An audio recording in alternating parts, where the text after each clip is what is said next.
Friends, knowledge academy में आपका बहुत बहुत स्वागत है। फ्रेंड्स, टीचिंग प्रिपरेशन यानी super TET, TET, DElEd, NET का एग्ज़ाम, टीजीटी, पीजीटी, इन सभी के एंट्रेंस एग्ज़ाम में आपके शिक्षा शास्त्र से संबंधित बहुत सारे प्रश्न पूछे जाते हैं और ये टॉपिक तो आपके डीएलएड, बीएड के मेन कोर्स में भी हैं। तो चलिए जानते हैं आज का हमारा टॉपिक क्या है। तो आज का हमारा टॉपिक प्राचीन भारतीय शिक्षा से रिलेटेड है। प्राचीन भारतीय शिक्षा का बीजारोपण आज से लगभग 4000 वर्ष पूर्व हुआ था। समस्त शिक्षा को 3 भागों में विभाजित किया गया था: वैदिक काल, ब्राह्मण काल और बौद्ध काल। बहुत सारे शिक्षा शास्त्री वैदिक काल और ब्राह्मण काल को एक ही मानते हैं। आइए जानते हैं वैदिक कालीन शिक्षा का अर्थ क्या था। तो वैदिक कालीन शिक्षा का अर्थ विद्या, ज्ञान और विनय से लगाया जाता था। इसी युग में शिक्षा को प्रकाश भी कहा गया। शिक्षा मानव जीवन हेतु अनिवार्य है, ऐसा भी कहा गया। सा विद्या या विमुक्ते, अर्थात विद्या द्वारा मुक्ति की प्राप्ति होती है। भर्तृहरि ने कहा, साहित्य संगीत कला विहीना साक्षात पशु वृक्ष विषाण विहीना, अर्थात जो साहित्य संगीत और कलाओं की विद्या से अनभिज्ञ हो वह साक्षात पूंछ और सींग के बिना पशु है। ज्ञानम तृतीयम मनुष्यम नेत्रम, विद्या को मनुष्य का तीसरा नेत्र बताया गया है।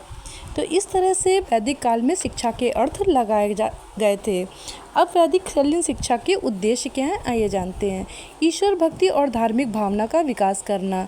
बच्चों में ईश्वर भक्ति एवं धार्मिक भावना का विकास करना भी उद्देश्य था।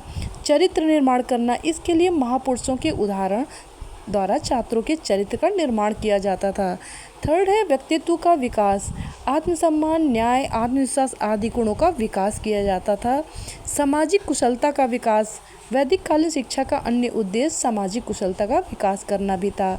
संस्कृति का संरक्षण और प्रसार करना, जो हमारी संस्कृति थी, लेखन कला, मुद्रण कला, सांस्कृतिक कार्यक्रम, इन सबको पीढ़ी दर पीढ़ी हस्तांतरित करना भी उनका उद्देश्य था। जीविकोपार्जन का उद्देश्य सुरक्षा, शासन, वैश्यों का कार्य कृषि, व्यापार, शूद्रों का कार्य सेवा करना था। इस तरह शिक्षा का संबंध जीविकोपार्जन से भी स्थापित किया गया था।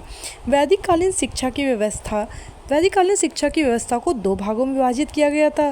पहला है प्रारंभिक शिक्षा और दूसरा है उच्च शिक्षा। प्रारंभिक शिक्षा घर पर ही प्रदान की जाती थी। इस शिक्षा का प्रारंभ 5 वर्ष की अवस्था में विद्यारंभ संस्कार के साथ होता था। उच्च शिक्षा गुरुकुल में दी जाती थी। गुरुकुल में वातावरण नगर के कोलाहल वातावरण से दूर एकांत स्थान पर होता था। गुरुकुल में प्रवेश के समय बालक का उपनयन संस्कार होता था और यह शिक्षा 12 वर्ष की होती थी। 24-25 वर्ष की आयु में बालक गृहस्थ आश्रम में प्रवेश करता था। Thank you guys. कैसा लगा टॉपिक कमेंट करके बताएं और चैनल को सब्सक्राइब करना ना भूलें। Thank you.